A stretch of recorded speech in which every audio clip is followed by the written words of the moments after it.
ઓહો, તો આપણે આવી ગયા અહીંયા જોબ ઉપરથી. મારી બેન તો જો રણભૂમિ ઉપર હું એકલી મૂકીને વહી ગઈ હતી સવારની. મારી બેન તો જો કામથી. એમાં એવું છે કે અમે ગઈકાલે આખું બધું સ્ટોર ક્લીન કર્યો, આઈકિયામાંથી બધી વસ્તુ લઈ આવ્યા, અને આજે થોડું ઘણું થઈ ગયું હતું સ્ટોર તો કાલે, પણ ગાર્ડન આખું ભર્યું હતું. મારી બેને ક્લીન કર્યું છે તો ખરી. ભગવાન આવી બેન બધાઈને દેજો તો ખરી. મેં એમ કીધું ને કે આવી બેન બધાઈને દે. મારી બેનથી કંઈક બોલાઈ ગયું. આ એક બેન મને રોજ પૂછે કે અલ્પાબેનનું આખા દિવસનું પ્લાન શું છે. જો પ્લાન ક્લીનિંગ ક્લીનિંગ ક્લીનિંગ. ખાઈ પી મજા કરવી ને ક્લીનિંગ કરવું. ઓ મારા સાસુ બોલ્યા તો મારા સાસુમાં અત્યારે આવી ગયા છે લંડનમાં, અને ગરમીનું વાતાવરણ છે. બા સીધ જાઉં, બા અત્યારે પાઠમાં જાય, અને ઓહો પતિદેવ બહુ વ્યસ્ત છે, બોલવાનો ટાઈમ નથી. હાલ આ ભગવાનને એટલી રાહ ન જોવડાવાય.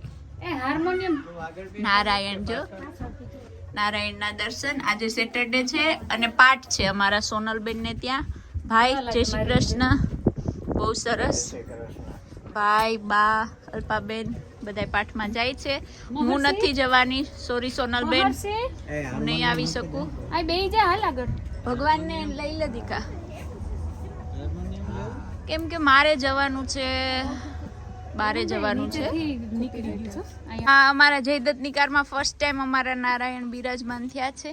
કેવા લાગે જોવા દે તો. કેવા સરસ લાગે છે. હા, આમ તો એને અમારા જયદત્ત અત્યારે હાજર નથી, ઇટલી છે, નહીંતર ખુશ થયો હોત. નારાયણ પહેલી વખત બેઠા, મારા સાસુમાય પહેલી વખત જ બેઠા. કાબા હા, જયુન ગાડીમાં પહેલી વખત બેઠા. હું તો લેવા ગયો. ભાઈ તો લેવા ગયા હતા. ભાઈએ તો ચાવી આપી કા જયદત્ત ને.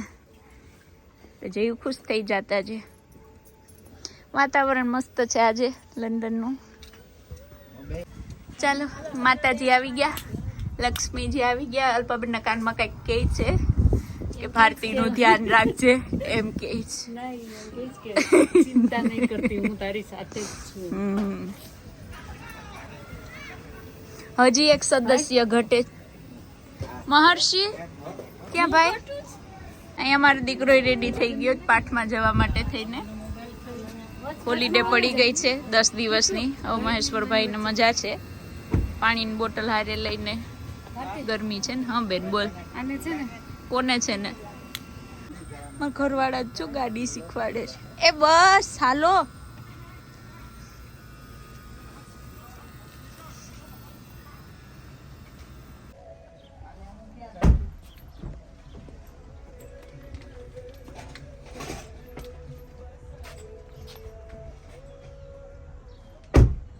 હે ભગવાન, હું તો જો બિઝી. આજે જોબ ઉપર ગઈ, અત્યારે આવી, બધું કારમાં ભર્યું. આ લોકો પાઠમાં ગયા છે. અમારા સોનલબેન ને ત્યાં છે આજે પાઠ.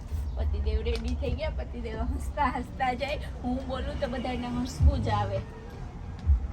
અત્યારે વાગ્યા છે 6 અને અમારે જવાનું છે વેલિંગબરો, અમારા જૂના ગામ. તો અમે નીકળીએ. રાંદલમાં છે એટલે આજે જવું પડશે. કાલે ઘરે આવશું. અને વેધર બહુ, મને તો પરસેવો આજે છૂટો. તો હવે અમે હમણાં પહોંચી જશું. 25 મિનિટ બતાવે છે. ટ્રાફિક વગર 1 hour અને 30 મિનિટ બતાવતું હતું. એમાં અડધી કલાક આપણે ખેંચી લીધી છે, એટલે કે હું સૂઈ ગઈ હતી અડધી કલાક, જરાક ફ્રેશ થઈ ગઈ. કેમ કે આજે બહુ લેટ થવાનું છે, મને ખબર છે, એટલા માટે થોડી એનર્જી ભેગી કરી લીધી છે. માતાજી શણગારવામાં વાર લાગશે. આજે હું એકલી હશે, કેમ કે અલ્પાબેન લંડન છે, અલ્પાબેન આવ્યા નથી. મારે એકલીએ શણગાર કરવાનો છે. પતિદેવ છે સાથે, એમ તો વાંધો નહીં આવે, પણ તોય. અને બીજું, આજે હું જરાક બહુ ખુશ હતી, કેમ કે મારે 5000 સબસ્ક્રાઈબર આજે કમ્પ્લીટ થઈ ગયા છે ભગવાનની કૃપાથી.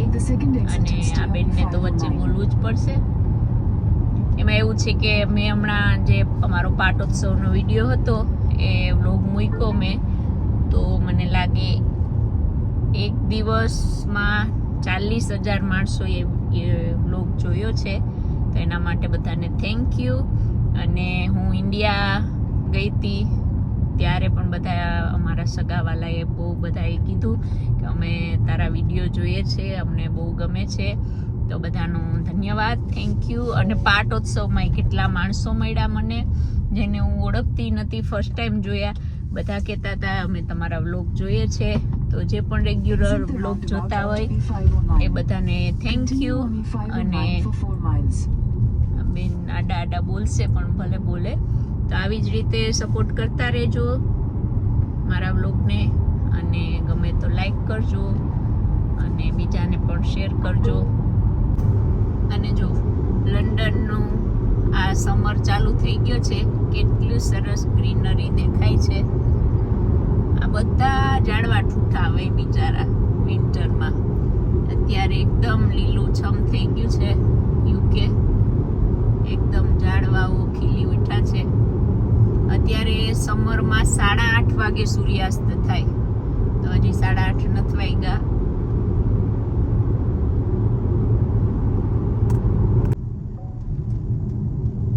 આ જો યુકેના ગામડાઓ, નાના વિલેજ. અમે પહોંચ્યા છે ઓલની. આ ગામ અમને બધાને ગમે, સ્પેશિયલી પિયુષભાઈને આ ગામ બહુ ગમે. આની રોનક મસ્ત હોય, જ્યારે પણ નીકળીએ ત્યારે આ ગામનું વાઇબ્રેશન બહુ સરસ હોય. નાનું એવું ગામ છે, બધા મજા જ કરતા હોય અહીંયા.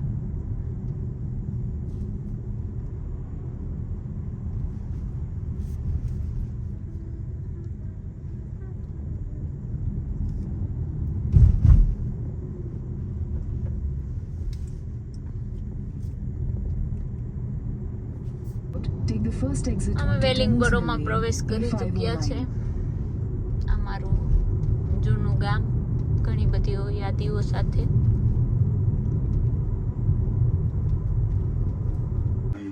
એક ચાલશે, એક છે. તમે બે જણ તો એક થોડી ચાલે. Sharing is carrying. એ વાત છે.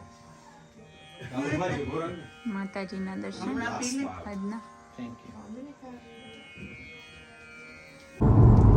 અમે રાતે તો બહુ લેટ પહોંચ્યા હતા, પછી તૈયારી બધી કરી, 11 વાગી ગયા હતા. અને અત્યારે વેલિંગબોરો માતાજીની પૂજા કરી અને અમે નીકળી ગયા છે.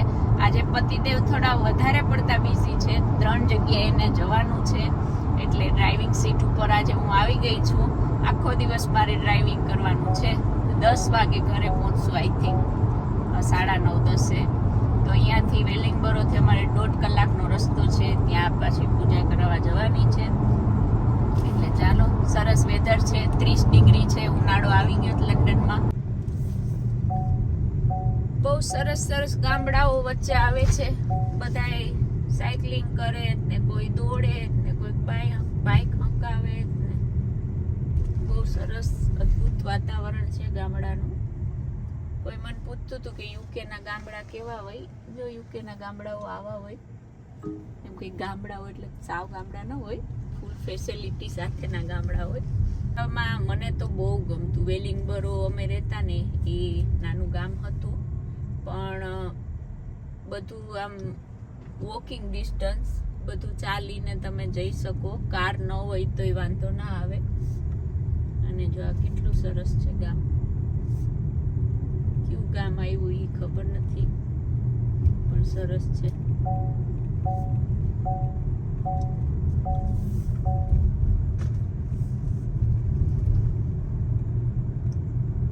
ઓહો, તો હું તો ગઈકાલની ગઈ હતી, આજે ઘર પૂગી.